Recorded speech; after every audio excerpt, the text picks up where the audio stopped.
going to be discussing a very sensitive topic, money. Correct? So, itakuwa tuka discussion, but we'll organized. Itakuwa na maswali isikuwe tu ile kuongea tu. Haya, tuanze. What is money? Pesa ni nini? It's just a unit of exchange too. Pesa ndio unatumia. Ni kama unit of exchange yani. It's that simple. Huwezi exchange goods without money. Okay? Okay.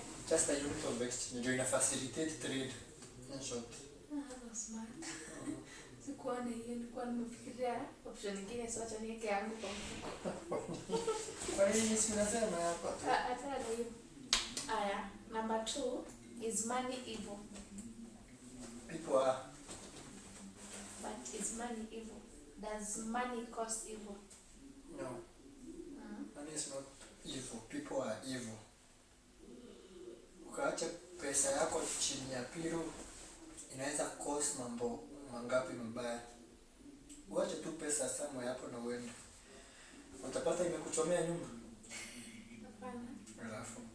Money is not evil. People are simple and clear. So people use money kusema ni evil. Just as I said, money is not evil. Money upea watu uwezo wa kutekeleza evil zenye wako nazo kwa roho. So with money kuna enough power. You can fund whatever the fuck you want to fund. So people are evil. Only that they need money to make it happen. Okay, I get that. How much money is one man allowed to own? Like mtu mmoja anafaa kuwa na pesa ngapi? Around by who? I mean, you know, people say somebody is so rich, mtu ako beyond rich. So how much money should There's nothing like rich beyond rich. There's nothing like that. Josidhani. Okay, what I can say is no man is allowed to own the entire universe. Alone? Okay. Get that. Because where would we fit? Mtu mmoja hawezi own universe mzima. That hiyo ndio inaweza kuwa tu iko immoral. You can own whatever the fuck else you want to own. So you can Because hakuna limit, yani hakuna limit. As long as haujaona universe mzima ni yako wewe, tumeachwa bila mahali kwa kukaa. I think hata, I don't know, the universe is so rich for everybody. I don't think even billions are enough to say somebody is is at amekuwa richer than they should be. No. Sasa mnasema ni in the world we don't have, naweza sema aje sasa, in terms of kila mtu akiwekwa kwa currency yake. Sasa kila mtu tuseme kama Kenya your hours ni shillings, US ni dollar, wherever else ni euro. Kila mtu sasa akiwekwa kwa currency yake, sidhani kuna mtu trillionaire in their own currency so far. There isn't. So I think bado hatujaona, we are yet to see rich people. So according to you think there is no limit. As long as you're hustling, just you can have whatever. You can have whatever the fuck you want. I feel there is no limit to wealth. As long as you are not owning the entire world, we cool. I agree. There's enough for everyone. Okay. Are rich people obligated to help poor people? No. Nobody is obligated to help anyone. It's a choice. It's a choice you make. Na inalingana ni roho yako yani. Roho yako ndo wewe ndo unafiringi hiyo mzigo. So you're saying if you live your entire life without ever helping anyone, it's okay? It's okay. Because it's not like if you live your entire life without helping anyone. People do. Actually. Kuna watu wengi sana wamekufa. Na hata saa hii kuna watu wameishi hawajawahi like help out. So what? Ninasema kusaidia si obligation. Ni wewe mwenyewe unafiriki. Like ningesema ningesema yani si responsibility ya watu ku help others. Ni personal obligation. Wewe ndo unafiriki am obligation to help. Because mtu mwenye unaona anasaidia sidhani anakuwa akisaidia juu amelazimishwa na mtu. Ni mtu tu feel ukiwa hivi yani just want to do it. Something in you want to do it. Simple. Hakuna mtu ati anao mwingine actually. Hata ukuwe multi-billionaire, you don't owe nobody shit. But okay, this is according to you. Should somebody just live and die without ever helping anyone? Should? Someone just live and die without ever helping anyone? If it's not your purpose, why should it bother you? Okay. Kama sio purpose yako, you feel sio, unajua mtu kufanya kile anafeel wewe ndio unataka. Sasa mbona ujiforce kufanya mambo utaki? Kama wewe helping is not your thing, it's okay to die without helping. Very cool. Helping isifike mahali sasa mpaka watu waanze kufeel entitled fulani hapo kusaidia. Waanze kufanya watu feel guilty for not helping. Yes. Actually, naifanyaga hivi before wewe utake kusaidiwa na mtu, keti jiulize wewe umesaidia nani so far. Before you feel like huyu alikosea wewe, how many people have you helped? Let's start with you. Helping does not start with somebody at yuko to point yangu funga ule ndio anafaa. Nimefika mahali watu wakawekeleana mizigo. Mtu fulani ukiwa na pesa fulani wewe ndio unafaa kuhelp, sio mimi. No. Actually, helping is not about the money, the whatever. It's about the heart. Unaona? So kama mtu ana roho ya kusaidia hata kuwe na pesa, no? Acheni kuforce issues yani. Let people be. Okay. Ongeza sauti kidogo, usiongee pole pole sana. Sawa. What is the difference between rich and poor people? What do you mean? What is the difference? Like what differentiates a rich person from a poor person? The money. I know it's the money, but what differentiates their status? Is it the mindset? Is it the work? Is it what? In between what? Hiyo ni tricky juu all of us sisi ni watu.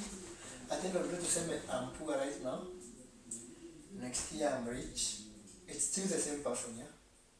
Still the same person. So the person doesn't change as in the same me and I was poor, now I'm rich. The only difference between these people is experience ya maisha. They have different experiences. Yani the rich amepitia viwango mingi sana, yani ako na ile exposure actually is the exposure for you. Hiyo exposure unapata ndo nakupeaga thinking tofauti, unapata ufikirie uko fikiria.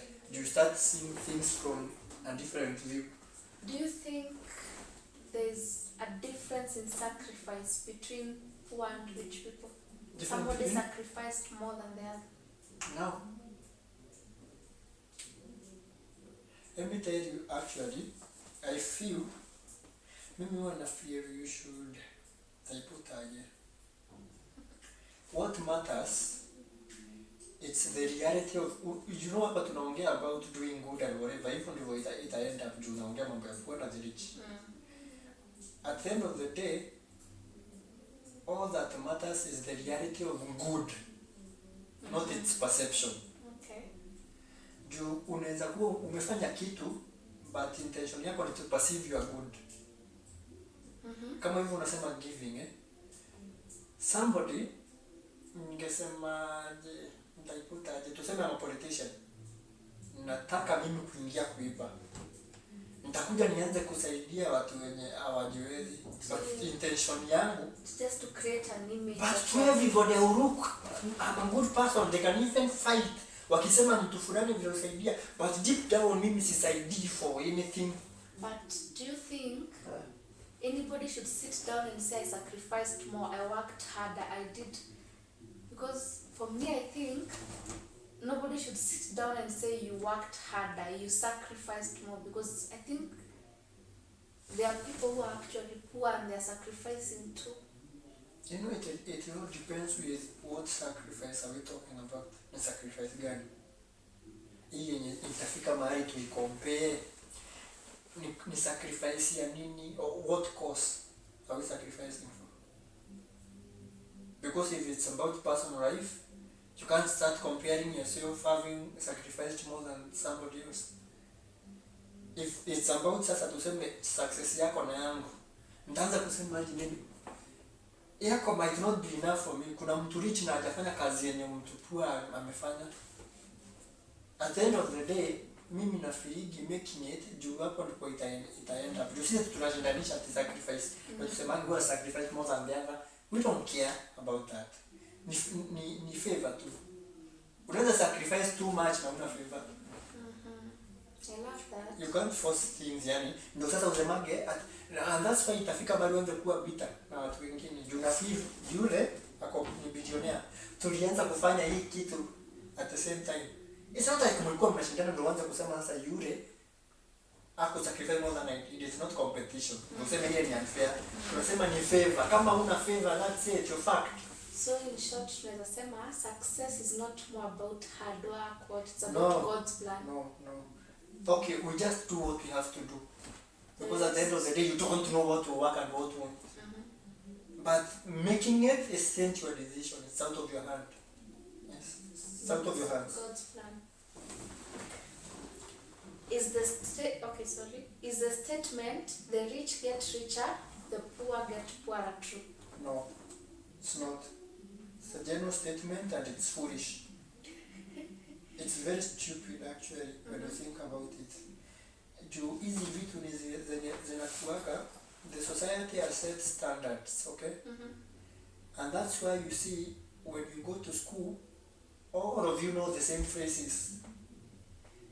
Sijui anamwenda pole, aliyenjuu mgoje chini. Those are the things everybody uses because ni vitu ulifunzwa and everybody accepts zinamaanisha kitu fulani. But when you come out of tuseme a school system, you're not supposed to kukwama huko. Hiyo ikuwa nyinyi ni watoto, you have to be taught this thing maybe. And you are taught with the hopes that kufanya a better person. But huwezi baki kule. Life kuwa inakuonyesha mambo tofauti yani. So vile ulielewa ile msemo in reality imaanishi vile ulichukulia with your childish mind. It's not that just that general. Unaona? Sasa watu wanaova na kuna kaujinga fulani. There is stupidity in generalizing issues. Ile yani tuna accept kitu hivi tunafanyaga hivi, kuna ujinga inakuaga hapo. And it's not fair to say that actually it's not. Because it's possible for a poor person to get rich. And it's possible also, the opposite is also correct. It's also possible for a very rich person to be poor. Yeah. So when you see the rich get richer, it's not correct. It's only correct if you want it to fit to whatever you want it to fit. On the situation. On the situation. Wewe unataka ikufave wewe, unaweza sema hivyo ikufit, but it's not possible. According to you, what is God's view of money? What is God? God's view, according to you. What is God's view of money? Like Mungu.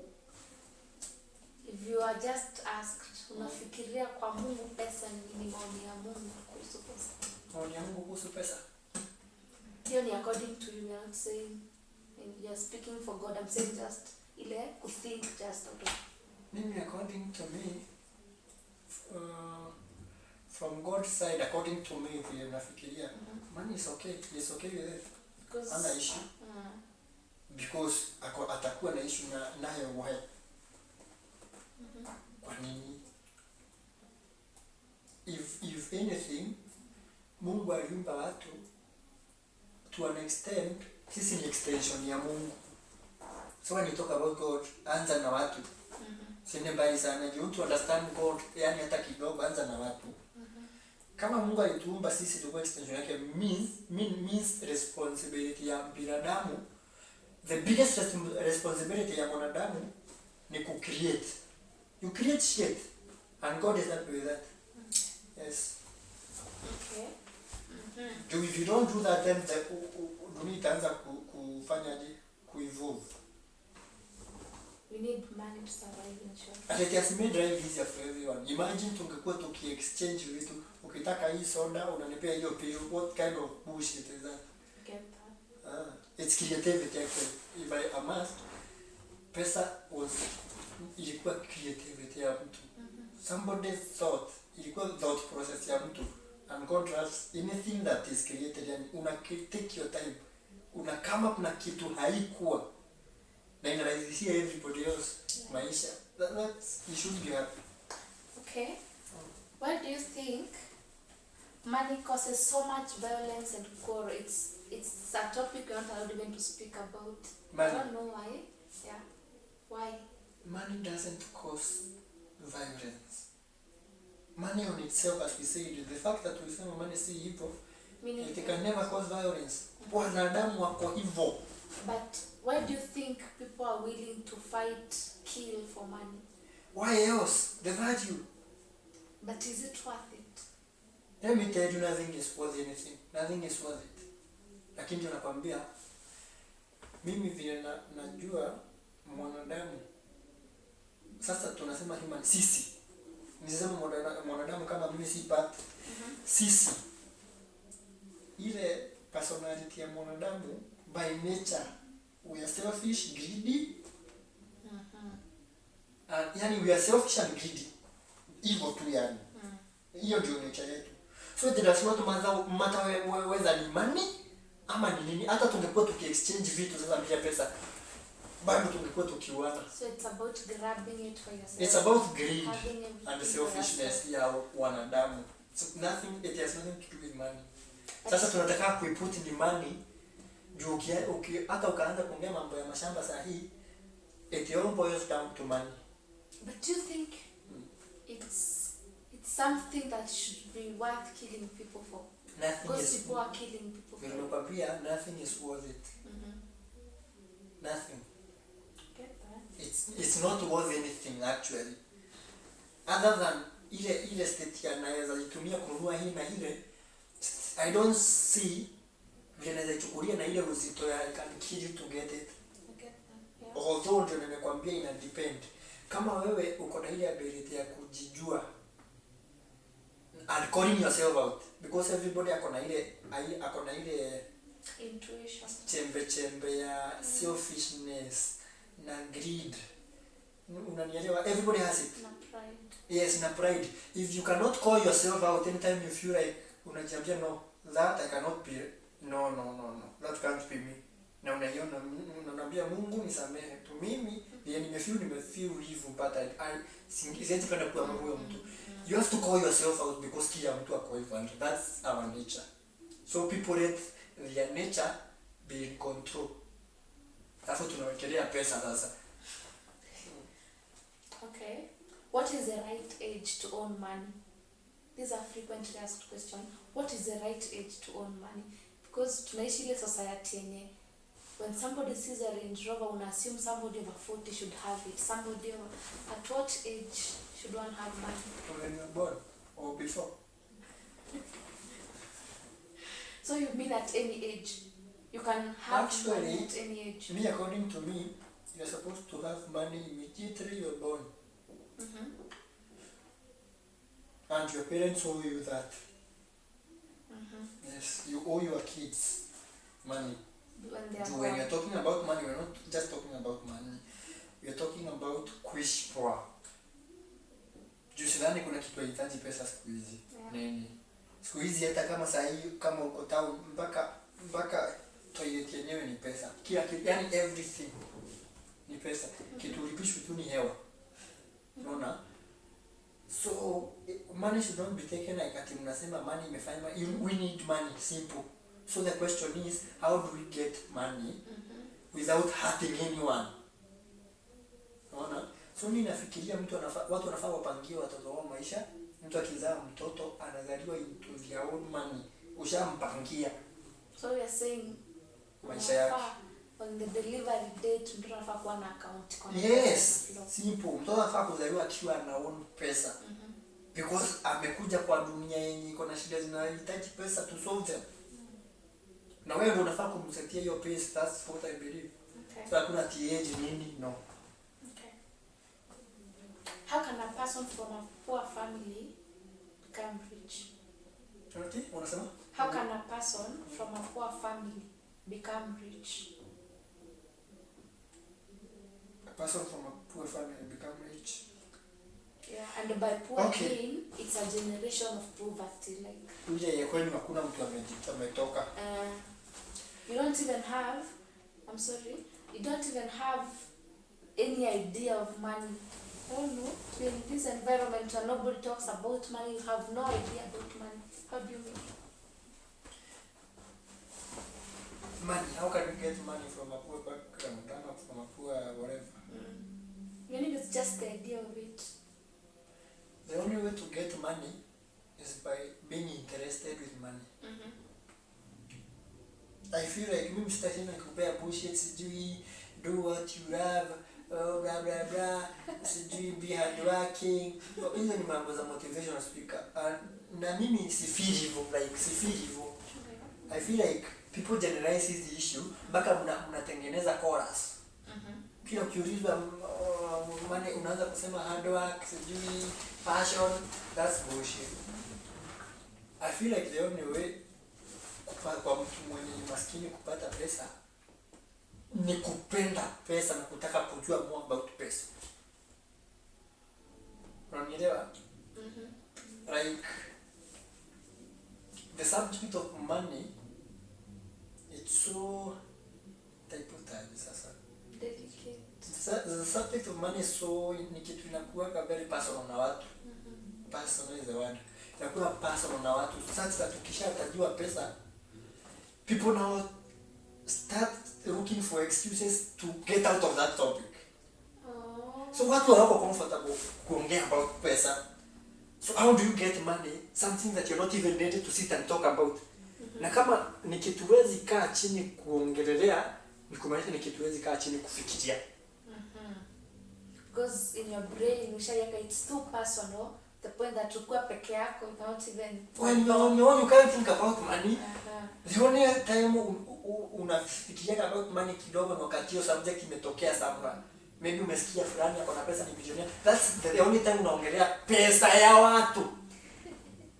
Utaki topic ilani kwako. Utaki ilani kwako ndo tulizane maswali yenye wewe itakuembara sama kuonyesha kama you are doing nothing so far. So we only talk about money when it's somebody's money. Government's money. Politicians' money. See, it's never about us. Do you think juu sisi wale watu wengi tumelelewa ushago, do you think you can make money ushago and get rich? And by rich I mean rich.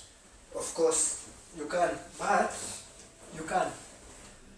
You don't have to get out of that environment because zile ushago mingi pesa ni huya kwa nyumba ya mawe.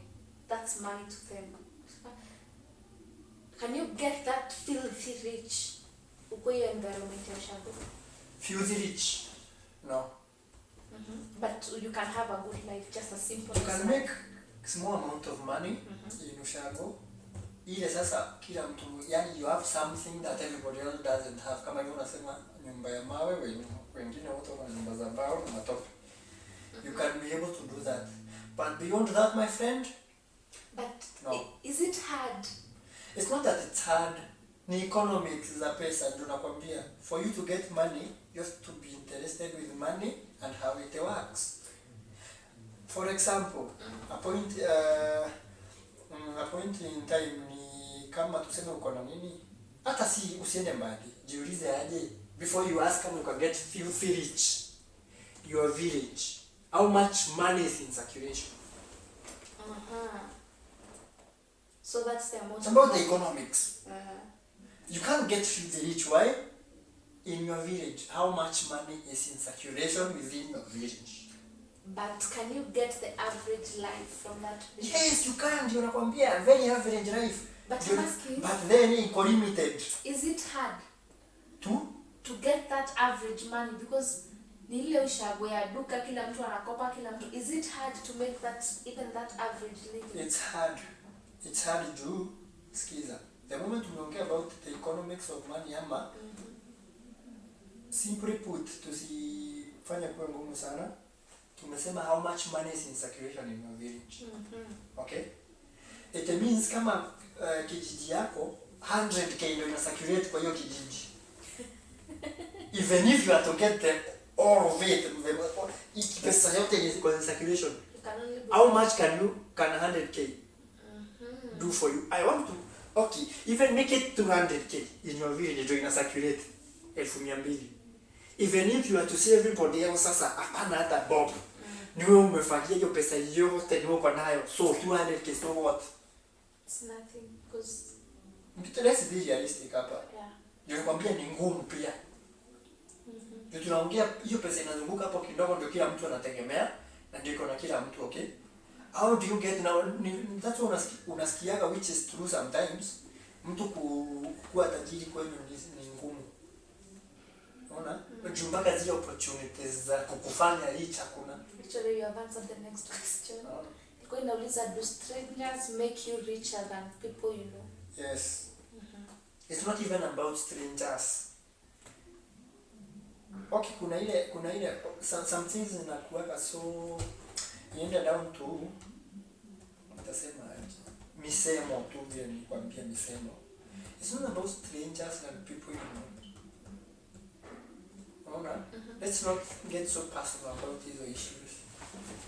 Ni ile reality sasa inakuja why. The why of anything is very important. The why. There is an explanation to why watu unajua hawawezi kusaidia. Na si ile watu hawawezi kusaidia. Hawezi saidika as long as una move na watu wenye unajua. Most probably si juu they have wanakataa ni juu you are moving with people of your standards. How are they supposed to elevate you?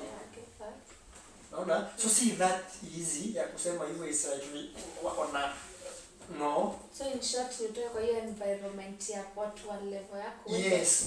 People who are challenging you to just. Unaona kama sasa hivi Nairobi, what happens to tuko CBD sasa hivi?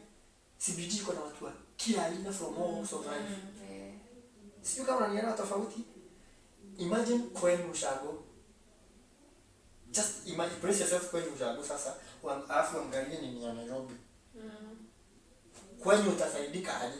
Because you can ile kwen broaden variety ya watu. Hata ni watu ni wale. Whatever they know ni ile. Hapa Nairobi kuna watu wa all walks of life, opportunities yani ni mob na mpaka kuna mtu anatoka na pesa Webuye analeta hapa, kuna mwingine anatoka na pesa Sudan anakuja nayo Nairobi. Unanielewa? Sasa pale wanategemea wewe umekuja ndio uko na the most, watakusaidiaje wa kuelevate. So okay, Nairobi could Ushago, you are the wealthiest. Yes, ndio unasema most probably ukisikia hivyo ni juu watu wenye unajua most of the times you tend to be watu wa level yako. Na kila mtu while you are trying kujielevate pia wao wanajaribu kujielevate juu hakuna mtu anafanya better than anyone. Unanielewa? Yeah, that's how it works. Jiulize, uwezi sema tu mtu anakuja kusaidia. Hata ukaweka biashara sahihi. Mnaanza kufanya kazi na watu, mnaanza kufanya tuseme your customers. Ama customer tuseme. Si nafika mahali mnajuana. So, hawakujui. Ama mnasema kujuana in terms of unaona sasa hii make sense. It's about kama mmejuana the more unajuania nini wenye wako. Na pia mkijuana unajuana juu it's out of business, it's out of money, it's out of respect. Ile mazoeano ya uishi. Sasa unataka mkijuana na watu ndio mlizaliwa pamoja ni makuzo zako usaidike. It's supposed to work. Itawahi work hivyo. Because nikitaka kusoma na sina do na relative yangu kuna salon, mbona nisisongwe nitakusort. Si unaona sasa nikataka kusort anyway. I get that. Yes, ni relationship yako na watu. Relationship yako na watu na uwezo wao. Yep. How much money should one have to be defined as rich? To be defined as rich. How much money should you have? There is no amount of money. Because when we talk about rich, it's always about other people thinking you are rich. Most people don't think they are. But I'm asking, how much money gives you a lifestyle that you can say, I am rich? Na tuseme mimi ni tajiri. Mimi ni tajiri, like. Tukisema hivi. When it's personal now. On a personal level without generalizing it. And this applies to everybody. Everybody is as rich as they wished to be.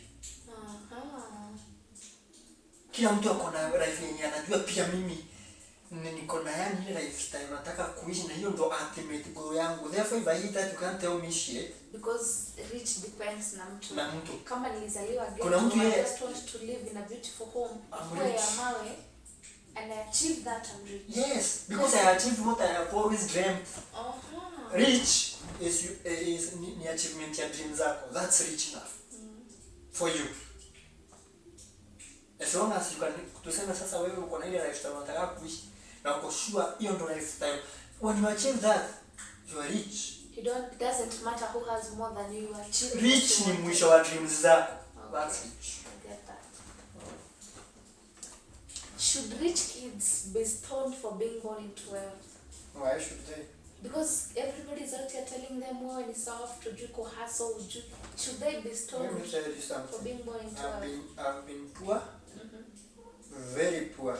Maybe actually nimetembea mguu tupu the whole of my life nimekuwa nikitembea mguu. Mimi shule yote kutoka nilikuwa nimeenda mguu tupu. Nilivaa kiatu ya kwanza shule nikifanya KCPE. So I've been poor. So sijui kama I've been poor. Na sielewi kwa nini watu hufanya hivyo. I don't understand. Because at that moment you wish sidhani watu treat rich kids hivyo kwa nini? And kuna hii mazoea ya poor people to think they are the one that understands life the most. They feel that wewe umelala njaa, mtu mwingine hawezi elewa maisha. Because you had to survive through shit. Yes, your life. You feel sasa wewe ndio unajua maisha, yani unaona kusurvive, una feel ule mtu hakuna kitu anaweza kwambia, jua hakuna kitu anajua. Na kuna ile kitu poor people wanadharau watu wamezaliwa kwa pesa. You feel like they're supposed to sit waambie, but nini unaambia vile umeteseka? That's why you can tell us. I get that, because if you're born into wealth, the only thing your parents can teach you is how to make more wealth. Yes, and how to, that's the only thing they can tell you, and how to make connections, and how to do business, and how to do shit. So you're generally saying probably actually rich kids should teach, have more knowledge on life than we poor people. Uwezekano. Na sometimes knowledge ya maisha inategemeaga na your willingness to run. So it's not as easy as kusema watu wenye ni poor wanajua life kushinda watu rich. Ama watu rich wanajua, no. Because it's about your willingness to run from life. Because there are poor people who actually have dreams na wanna actualize those dreams. Yes. And they reason. Yes. Kuna watu poor when you are so bright who are willing to run from life, and they are able, actually, do you know what makes people different? Your ability to switch from one change to another. When changes come, how quick do you adapt? Because the rate of adapt determine how much uta benefit na change yenye imekuja, whatever it is. Na solution yes fast. Yes. So kitu ni willingness yako ya kulearn kutoka kwa life. Wachana ati uko rich ama poor. Nope. Nope. To be rich, you have to have dirt in your closet. To be rich, you have to have dirt in your closet. You must have done something to be rich. Uko na kakitu tu. To most people that is true, but it doesn't have to be like that.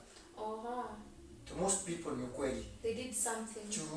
As I said, kuna hii nature ya mwanadamu ya you have, for you to get ahead of everyone else, you have to take from someone. And where does that come from? The belief that everything is scarce.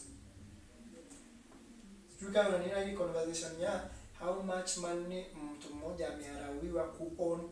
Do you know why people think from that line of thinking? It's because money is scarce.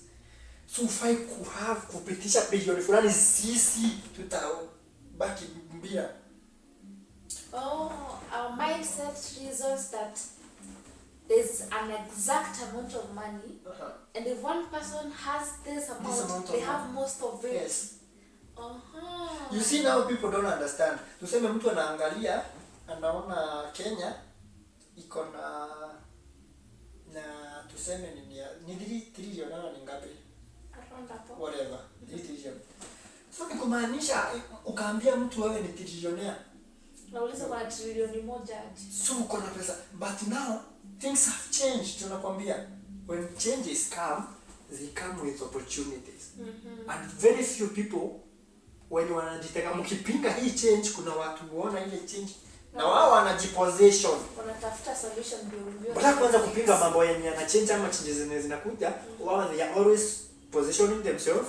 Wanaketi ndani ya hiyo change, sometimes hata they see it coming before everyone else. Na wanajiposition ikikuja, they are the only one with the solution within time yenye itakuwa hiyo. Unaona? So that's what happens. Kama saa hii nikuulize, mtu anaweza argue tuseme ukaambia mtu wewe ni trillionaire saa hii. People would feel it's unfair. Unakoaje na trilioni moja? Unanielewa? Na Kenya yote ni worth. Kwani sasa wewe ndio uko na pesa ya Kenya mzima? But things have changed. Kuna online economy. You can make money from outside Kenya. A lot of it. So you don't have to rely on the economy of Kenya. You don't have to rely on Kenyan economy. That's sasa hiyo ndio inataka mtu ana make moves zingine kulingana na ambitions zako, unaona? Needs to be a beast. Yes. Na inalingana pia na ukubwa wa dream ya mtu. Juu ukiwa na dream kubwa, that's why unaanza kufanya big moves, unaanza kufikiria outside the box. Outside the box, kuna mtu anafikiria vile ameweka biashara Sudan, TZ, wapi, lakini nyinyi mnang'ang'ania the same market ya Kenya. Mwezi kwa the same. Yani wewe uko limited ukiwa hapa Kenya. So you are saying as long as place uko, just find an opportunity, find something. Yes. There is always something. Ukisikia change inakuja, and change is necessary. Hatuwezi ishi kufanya mambo vile ati vile babu yako alikuwa anafanya ni tufanye. Dunia haiwezi songa. So we have. Can you imagine? Nataka uimagine aje. Silio ni simu unatumia hapo. Can you imagine your life without a phone? Just imagine your life without a phone. Impossible. You feel like you won't have a life. Yeah. But that years ago, they were okay. So if those people from that years ago are here. Now imagine. Get that. Don't you think wangekuwa wakipinga hiyo simu? Hata ingekuwa too much because wao wanapinga simu. Another generation inakuja inapinga nguo mnavaa, ingine inapinga biashara mnafanya. I get that. You see? But at the end of the day, you can imagine now, we can't imagine ourselves without these things. You can't imagine yourself without, achana na simu peke yake, simu zilikuja. Can you imagine yourself without YouTube or Instagram or Facebook or this or WhatsApp? Can you imagine? Achukue simu ya kupiga tu calls. And all those things, watu walizipinga. But somebody too. Yes. Somebody somewhere will take your chance. Akasema, you know what? Okay. They done with it and now it's our way of life. Okay. What is your view on debt? And is there such a thing as a good debt? There's nothing like a good debt. No, hakuna kitu kama good debt. Debt inakufanyaga mvivu. Debt inakufanya complacent. You let your guard down. Because it's money you don't have paid for. Yes. You think that? Yes. It's money that you didn't have to even work hard for. And it's money that just umepewa tu somewhere. And I think for me the math is too hard. Because tuna argue, somebody just gave you 1,000,000 shillings. Iko na profit. Hata kama tunasema utarudisha. Yeah, iko na profit. So we're saying you wake up one day and you have like 4 million. Kuna profit na kuna pesa wenyewe. But if 4 million haikuja instant, ilikuwa ile gradual selling. So by the time you realize wewe unatumia pesa zote, kuna pesa mingi. What happens na debt ni inakufanya comfortable. Unasahau kufanya aje. Debt inakufanya comfortable. Unaona ile aratia. Ndio sasa kama huna kitu unajuaga natafuta pesa fulani ya kitu fulani. If I don't get it, I'm fucked. Una ile yani kujua nisipata hii pesa ya hii ndaki. Kwa sasa kama kuna mahali nitakopa, do you think utakuwa na the same pressure? plus hiyo pesa kidogo kuna una utilize it what una utilize kabisa, yani hakunaga wastage, una utilize, unaona nahitaji rent, nahitaji na zote lazima zitoke kwa hii pesa. So ni very easy kukeep in mind that hii pesa lazima ifanye hiyo mambo yote. But the moment unajua hata nikafanya kitu kingine hii nitakopa hapo. Alafu debt inapotigi watu. The moment you are in debt, you unaona vile watu wanasema business gives you freedom. Reason why everybody want to be self-employed ni juu wanataka freedom. You can be self-employed na hauna freedom. The moment umepewa deni na mtu, you don't have your freedom. Do you think in the long term debt ruins business? In the long term. Haven't you seen? Unauliza hujaona akina Tuskys wakifunga? Tuskys ni biashara kidogo. No. Supermarkets zenye unasikia sijui na Naivas ni mabiashara kidogo. Uchumi ni biashara kidogo. Ilifunga hiyo kufunga? Ilifunga. Tuskys imefunga. But ungeenda usimame Tuskys hivi vile imejaa, uambiwe na mtu ati watafunga aje si wako na stock. Unaona? Sasa nakwambia debt vile inafanyaga inakufanyaga ulete guard down yani. Get into a comfort zone. You get into a comfort zone. Umezoea kudeal na millions. Little do you know, unaweza kuwa na deal na unaangalia account unaona kuna milioni 100. But hiyo pesa si yako. So you mean it's easier kuanza biashara pole pole. Yes. So now you have 1 million but you know that's my cash. Yes. Than saying you have 10 million and 9 million is a mwenyewe. Yes. Okay, I get that. I would rather nikuwe na biashara yenye everything could stock mpaka mimi nilikuwa nimeweka hapo tu kuwekewe value ni 1 million. Hata mimi mwenyewe. Like ukiingia ndani ya shop yako, yani nobody who can come to your shop to exactly. Na hiyo hapo ndipo nasemea freedom. Unaona biashara yako ikuwe worth 1 million hata wewe included hapo kwa hiyo 1 million. Kuliko ukuwe na 10 million but only 1 million ndio yako kwa ile 10 million. Because the point is the moment you own 10 million you tend to feel like you're growing. You think you're a multi-millionaire but you tend to think that you made it, uko na biashara kubwa. Uko na biashara kubwa aje na ile million kwa hiyo biashara si yako. Inakupea the wrong impression ya making it in life. Na the moment umeanza kuona account iko na 10 million kuna tendency ya kukua lift life yako kufikia hiyo standard. Sasa unaona unaishi hiyo maisha na pesa yako wenyewe. So on that, I would rather you start your own small business with 5,000 and get 500k from someone. Yes. Also, okay, acha tu niingie kitu ya outside of that.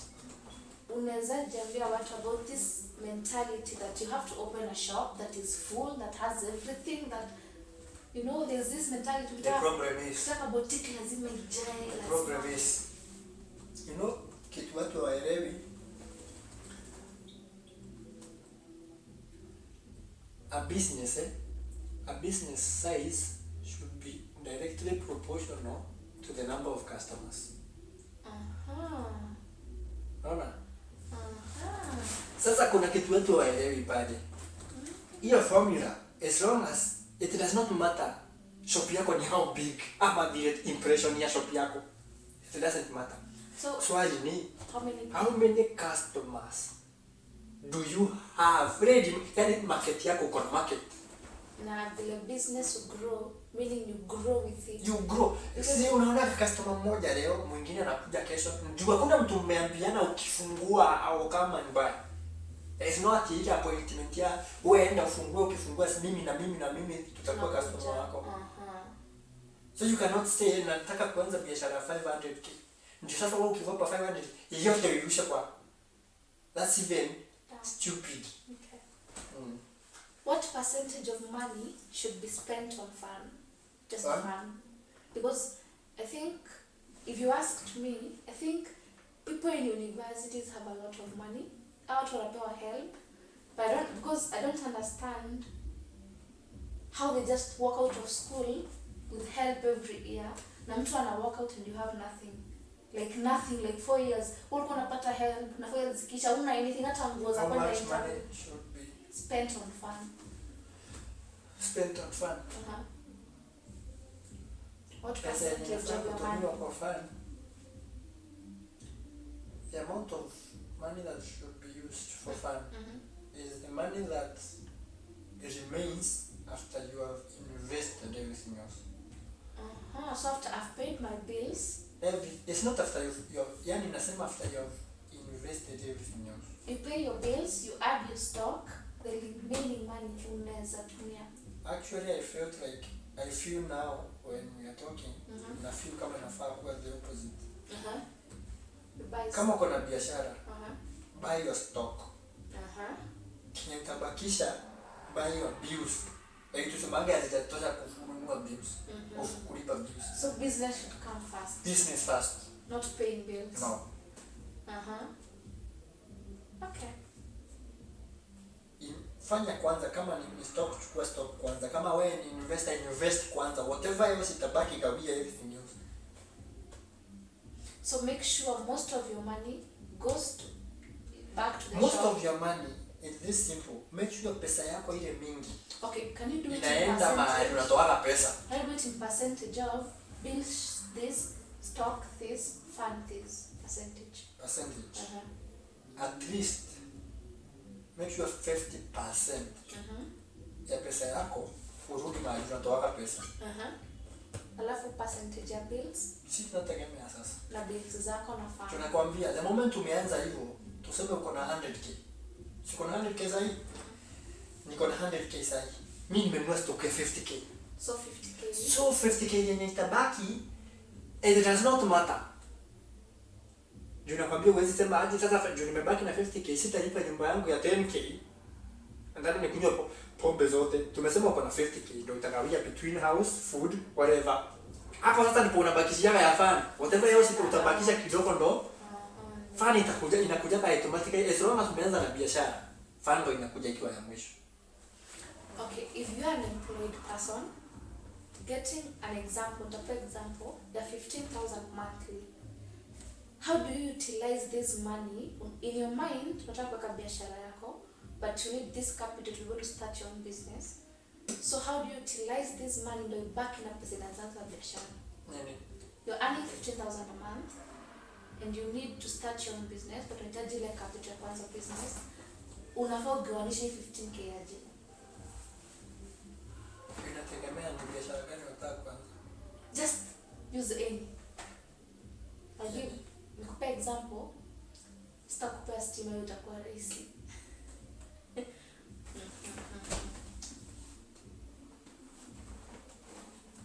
Hardware.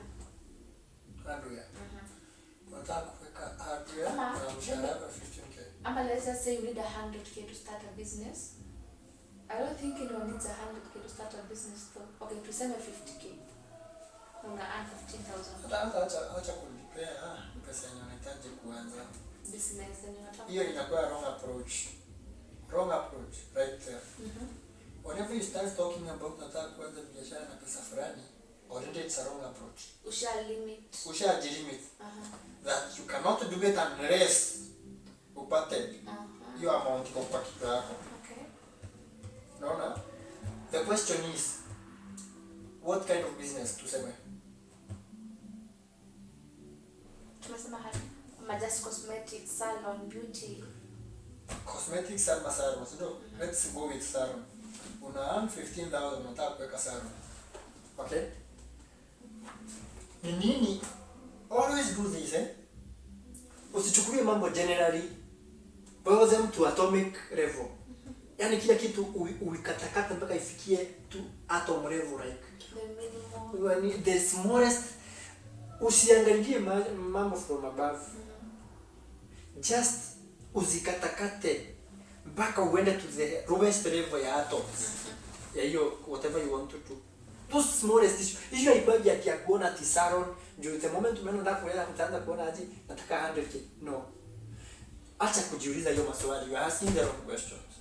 And you are starting from the wrong position. Just ask yourself aje what is needed in a salon. The main things needed in a salon. Anything. A blow dry. Ni nini? Tumeanza hivyo. Tumeanza sasa kuseparate everything. You separate unaweka hii kando. Unataka a blow dry. How much is a blow dry? Let's know. Stop there. How much is a blow dry? Tumeuliza hivyo. I think it's 2,500. I'm not sure. Blow dry ni pesa I ngapi? will buy 1,500. But Blow dry ni?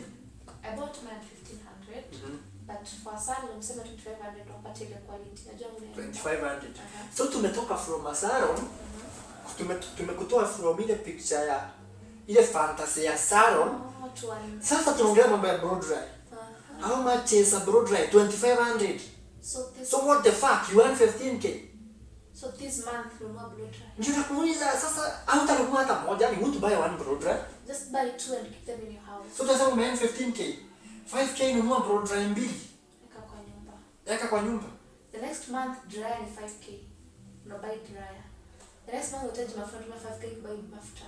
Actually, so in 4 months, because the next month utaji tu ni sink na kiti, that's another 5000. So in 4 months you have your business. So when you start thinking about salon, now whatever it needs, utafanya sababu ya 100k. You will give up. So you mean from 15k sasa? It's okay to have the dream of a mega salon, but don't let it block you from starting. Let me tell you something. Big dreams, actually the best way to achieve big dreams is by going small. Yeah, my steps. Hiyo ndio nimekwambia, you just wacha kuangalia hiyo kitu hivyo. Go into the smallest stuff. It will be very easy for you hata utaangalia ushindwe. Utakuwa ukishindwa ni ngumu kuweka salon aje. Unanielewa? But the moment tumeangalia mambo from the entirety, you just lose hope. Things are not that complicated actually. You just to be agile. That's why it's because it just hit me that if you have money, you can start like 10 businesses at the same time. Yes, you can. That's okay. There's nothing like sina capital. That's bullshit. Do you think people should hustle while they're young and then have fun when they're wealthy after you've created your own wealth? Or do you think it's okay to have fun still when you're young? What's wrong with having fun? You know what when you're putting ile hustle kwa mtoto utakula raha baadaye. Kukula raha na nini? Kwenda club kupati. Okay, you can live your life the way you want. That's how I feel. But again, ndio nasema inategemea pia. Juu tuseme to have fun unless unasema sijui. Hiyo swali iko wapi?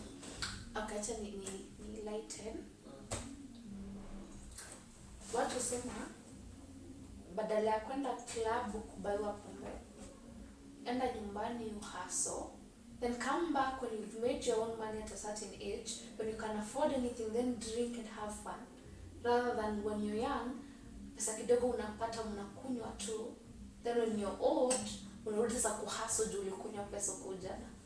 That's the question. Unafaa uhustle kwa mdogo, have fun baadaye, ama unafaa tu have fun at whatever age? I feel you are supposed to have fun at whatever age. Juu hakuna mtu anajua kama utaamka kesho. I get that. So you can't be talking about 50 years from now when you don't even know about tomorrow. So you're saying have fun, just make sure it's balanced fun. Yes, and it's something you can sustain. The thing here is sustainability. Usiende kunywa 10k na umeanza Na huna hiyo 10k. Aha. Unajielewa? Yani we have fun but sustainable. Job or business? Business, of course. Anytime. If you had to to get a job right now, God forbid, biashara yako ikwame kidogo and you have to get a job to go back to business, would you do that? Yes. Because I get that. I've done it before actually. Will you teach your kids about money, and at what age will you teach them? Like From very young age. Do you think your kids will attend school? School. Like the normal system, amalize nursery, pre-vet, and then class 1. Sio lazima. And the 8 and the uni. Sio lazima. It's not a must. If they want to, fine. But vile mtoto anamkana kwa class 10, anamwambia mami sisikii kwenda. I will not push them because I don't think education is that important ya kubishania na mtu akisema hataki wewe unamwambia hataki. Okay, if you have the money, would you prefer mtoto kwenda shule ama stay home and just have a tutor from home? Well, that's better. Why would I torture a child ndo amkage 6 kwenda shule na baridi na ni mtoto wa miaka 3 na 4? Why?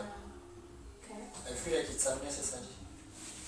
Okay. Okay, let me ask. Now this is tough. The next question is, okay. Did your family talk about money growing Never, up? never. And do you think it's I don't think they know anything about money. Do you think it's something that people should start? Like Yes. on that, the mkikula kwa table room, do you think people should start talking about money in their homes? Yes, very much. Uh-huh. We need it in everything, so it should be talked about more than any other topic. And do you think kids should be beaten for losing money? No. Like kill a beat to death because I'm a Not even to death, you are not even supposed to pinch them.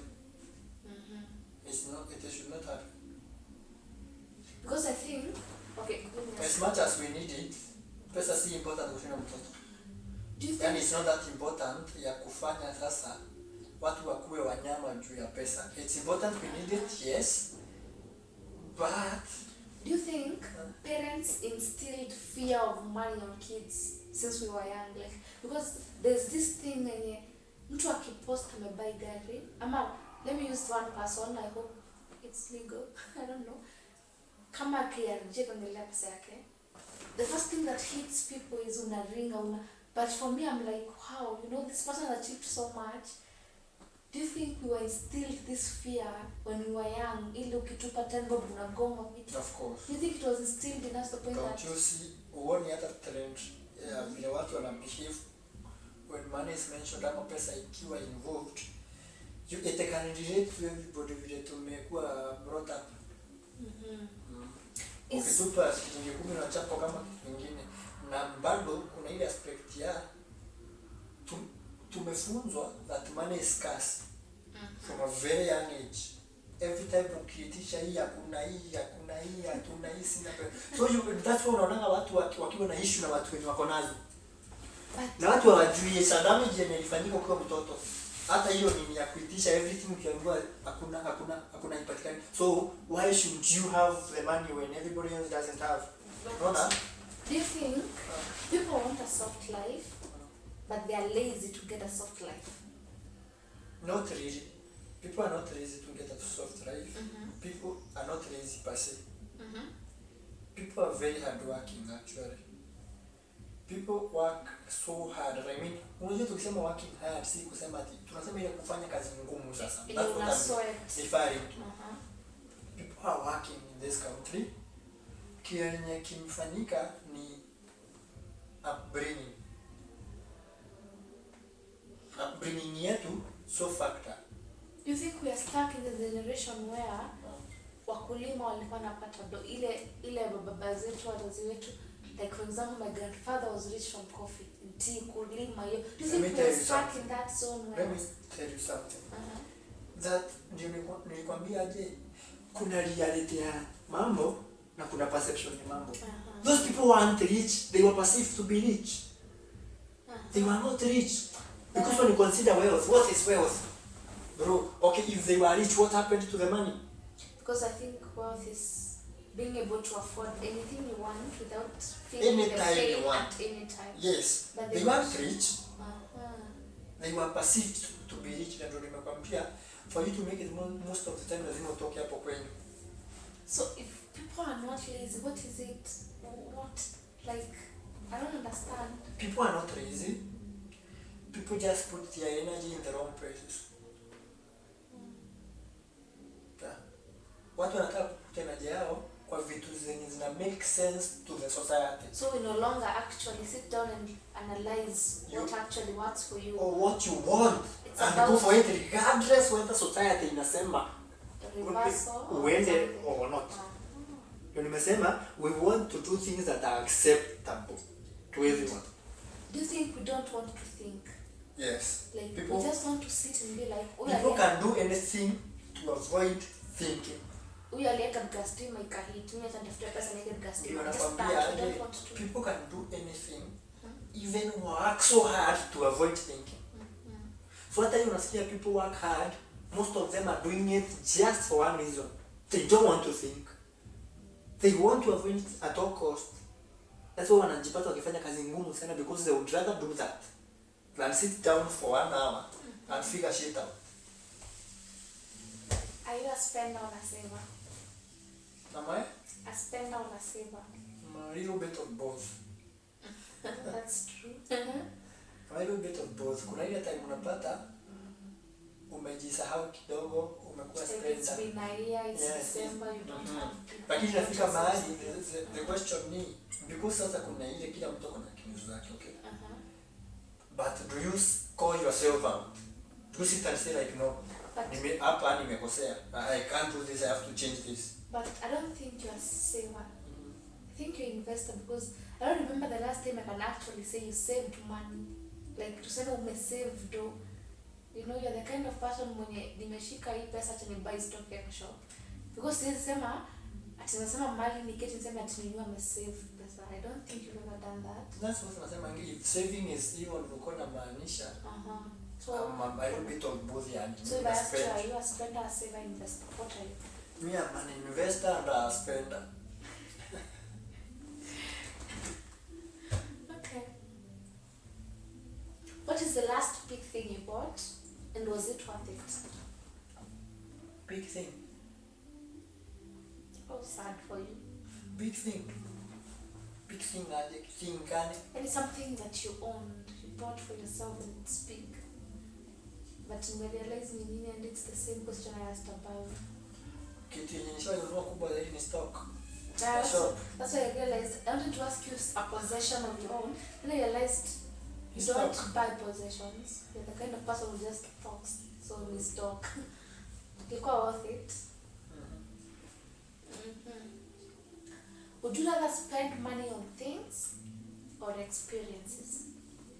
Okay, rather spend money on? Would you rather buy a Tesla?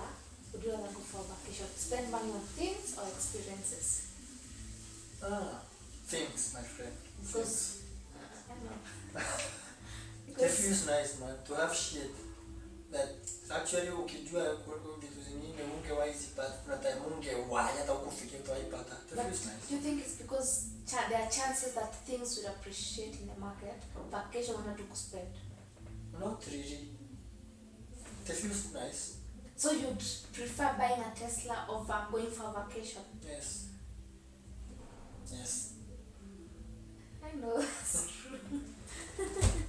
Okay. How far ahead do you plan financially? Far ahead, like? How far ahead do you plan your money? Financially, how far ahead? Like, when yule mtu wa vitu zinakuapeniana tu instantly unafanya, ama unakuanga umeplan December nitafanya hivi, July nitafanya hivi, June nitafanya hivi. How far ahead? Mimi si mtu wa kusema mambo ya December. Napangaga short term. Short term. Tuseme nataka stock. Sitasema ati sasa by December. No. Mimi yule mtu wa kusema hii mwezi nataka ninunue stock ya pesa hii. Hii mwezi nataka nijaribu ninunue hivyo. Mimi si mtu wa kuplania ati 1 year. Unless zikuwe tuseme aje niseme Mungu akinisaidia stock yenye nitakuwa nimepaira iko imejaa hii duka nitachukua ile stock. Unaona? Mimi si yule mtu wa kujipea ile pressure necessary. I believe in ile step by step. Nasema aje nataka kujaza hii duka kwanza. So when yule mtu wa badala ni before kusema nataka ile store, nataka kusema aje nataka ni kujaza hii duka. Na the way unajaza hii duka nimekwambia, unajiuliza aje nataka hii wiki ni buy product ABCD, nataka ni buy babu, ni buy nini na ni buy nini. Nimebuy okay. Yule mtu wako line kamejaa. Yes, hiyo line imejaa, nasema hii line nyingine nataka nijaze kitu fulani. Nachukua najaza. Sasa before niseme nataka kwenda kuchukua ile store, the only reason nitaenda kuchukua ile store itafika mahali hizi zijae hapa zikoze mahali kwa kuweka. Mimi si yule mtu wa dreams zenye ni reasonable. So you're the kind of person who just wakes up, leo nimemake 50k na buy stock. Yes. You don't uko umeplania ati kesho na buy, ime happen ndio unahitaji stock na buy. As long as niko na idea vitu zenye nikipata pesa zinaweza kuwa priority. So kwa akili tunapanga priority, it's not about kwa akili najua nataka products fulani fulani, so nikishika pesa I cover that. What amount of money would you like to own before you die? Amount of money I like to own. What would you like to be your net worth before you die? Like my net worth. The one that you'd say it would satisfy you even if you yani die. Sasa you're like I lived, I did my best, I gave it my all. What amount of money? At least.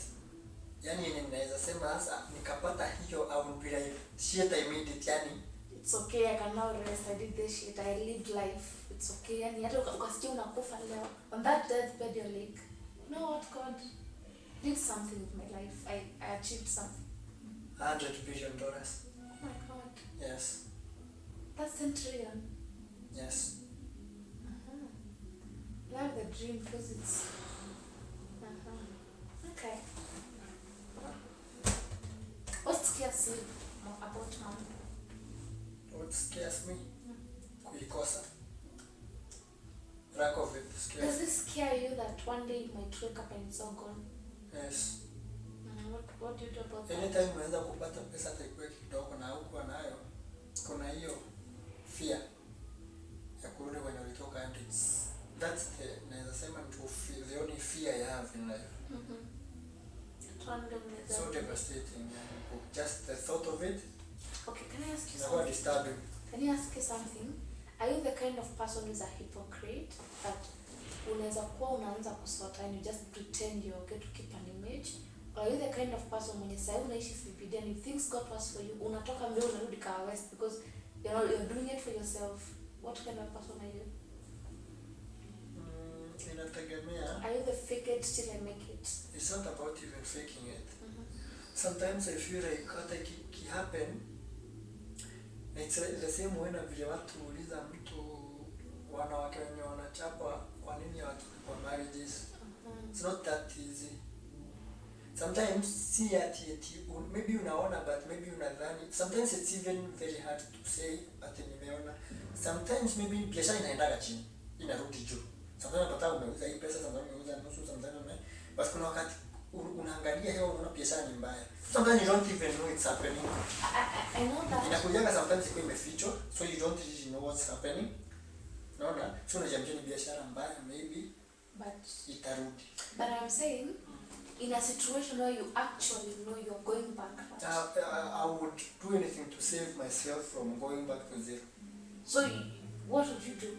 You'd stay in CPD and still pay an expensive house, or you just say, you know what, for the mimi wacha nirudi mahali mimi katafute ka house simple, nianze life yangu biashara ishikilie. That would be better juu kuendelea kukaa CPD inaweza kuwa sasa kwa sababu utasota kabisa. Also you're not the fake it. Kwenda sasa kurudi pale it may save even the business. Kumaanisha whatever hata kama pesa ni dogo utaanza kununua more stock ukiwa huko kushinda ukiwa CPD. Yes. Kuna swali lingine kweli sisi? I don't think we have another question. Oh, but I have one.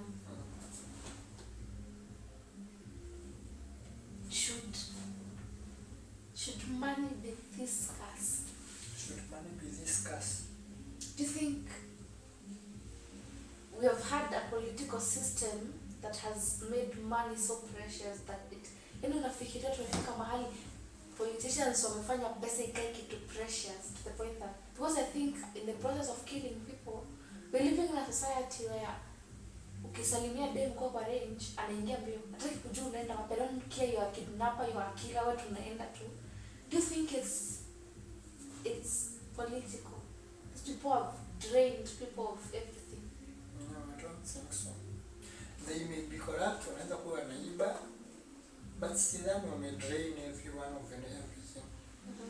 I don't think so. That's the wrong way to think about it. Hawaja drain ati watu sema in that manner. I feel like politicians, sisi wenyewe ni more corrupt than them. Oh, we are busy That's stealing from each other. Yes. And tunanyasa wale wengine. So tuwezi ekelea politician juu. Hakuna politician huamka siku moja kama saa hii huwezi amka uende bunge useme mimi ndio nilimpiwa mahali fulani. People put you there. But na ndio nimekwambia sikiza. If anything, we actually tuna play part kubwa sana ya politician kuwa corrupt. Sisi ndio watuma wakatuibia. Unaona? Indirectly. Juu politician anajua hawezi kuja ground bila pesa. But what is this bitterness? Sisi ndio tunawatuma. What is this bitterness of people? Because the new jala walibiwa. the first reaction was, mbona ulikuwa na hiyo pesa yote kwa gari? It's his home, it's his car, it's... Where do you feel like Jaramari deserved kuibiwa? Because I don't think he deserved it. But why do we feel that? Because, nimekwambia kuna kitu moja, watu hiyo. That's our nature. Everybody knows if they were in the same position, they would have done the same. You would have stolen too. Yes. So sasa si wanatetea wenzao. Then why do we want a soft life when we would like to earn it? Ni ya bring, tuna nimekwambia ni ya bring. Juu kama when you are brought up unajua money is scarce. Unaona? And everything kwako wewe, yani impossibility ndio umekula as breakfast, lunch and dinner for the rest of your life, ndio umekuwa ukifidiwa. Everything is impossible. Everything is impossible. Unaona? Aje inawezekana aje. Kwa hivyo sasa wewe hakuna kitu ati unaweza sema ati maybe ukijaribu unaweza toboa. Akili yako iko hivyo na akili ya mtoto inakuwa kitu very very delicate. What to feed into. Yes, whatever you're fed into it, umemake mtu down for the rest of their lives. Inakuwa very nikidonana inakuwa very hard to break hiyo. Inatekigi yani I don't know. Inatekigi guts kwa mtu ama sijui ni favor ya Mungu ku break hiyo, sasa uanze kufikiria on your own afresh. Hizo generation curse. Yes. And your system. Whatever that was put into your head, kuitoa useme I'm thinking on my own independently without easy forces zingine zenye ulipatiwa wewe. Sasa whatever knowledge ulifundiwa na unajua people tend to think whatever you are taught by your parents is the best, and hii dunia yote inafaa kuwa hivyo vile uliambiwa na mzazi wako because we trust them, yeah. So ni ngumu sana kwanza kusema no, hapa mlidanganya, hapa mlidanganya, this is bullshit. Ni ngumu. Tunafikiria kama unakosea. Yes, there is a rule that you should not, inafaa kuwa mambo inafaa kuwa hivyo. But I'm telling you, things should be exactly opposite of what you have. Okay, final question. Unaweza jambia mtu anako nje? Mtu ana? Mtu anako nje probably ameanza biz, ni kugumu, haishiki, feel like, what, this is not for me. Ama mtu ametoka uni hata kuanza biz, una feel like mimi vile na feel that biashara ni worth more than anything else. Biashara ya mtu whatever it is, hata kama ni ya mutura, hata kama ni ya sweets, I believe ona mtu anakatakata mutura hapa nje, hiyo biashara yake ni worth more than a PhD. Hiyo bizi yake hiyo in terms of value ni worth more than a PhD ya mtu. I believe that. I believe in business. Na mimi sijui kama kuna kitu easy ya kutoa mtu kwa umaskini kama biashara. There's nothing else I would bet on. Biashara ndio to the only. Mlikuwa mnaambiwa before education is the key. No, it's not. It's fucking businesses. So sema wherever you are, just start something. Hata kama ni kuuza. Sijauza peanut mimi. Sijazungusha coffee mimi hizi za sachet hizi. Sijauza viatu kwa street. So you're saying just keep doing it. Sijauza mtumba. Sijauza samaki mimi nikiendea Kikomba. Wewe sijakubeba tukaenda Kikomba kuendea. Tuliza samaki sikumbukangi. Ukumbukangi? Nilisahau nimekumbuka. Sijakupeleka Kikomba usiku wa manane tukachague nini? Foodies na. But I think you're ambitious because it just hit me nilikuwa na butchery ya samaki yenu. I didn't even remember that. Yeah. Hata kama haikuwa yetu ilikuwa ya kuzuba, nilikuwa nataka jua na chinja nyama to introduce samaki. Na tulikuwa tunaendelea bado Kikomba. Zilikuwa na puma na mimi zilikuwa zinataka na mimi. What happened? I don't even remember. We'll try that. So sasa ninakwambia at the end of the day, na mtu asikwambia about specialization that is you could specialize, no. Biashara inaga zile at you. So ukiuza viatu zishike, well, you can try other things. At the end of the day, kama unauza viatu leo, nothing is guaranteed. Okay? It does not mean viatu utaishi kuuza viatu na kila wakati hiyo biashara itaishi. Kuna kama sasa hii case in point, hii wakati wa corona ni mahoteli ngapi zimefungwa? How many hotels? Na bars. So if you, that's the only thing you knew how to do. Na hiyo ndio biashara ulikuwa nayo peke yake. It's not like unaambia 2020 kutakuwa na corona. You don't know shit. So anything can happen to any business anytime. Ama like the polythene bags. Ama like the polythene bags, yeah? Unanielewa? So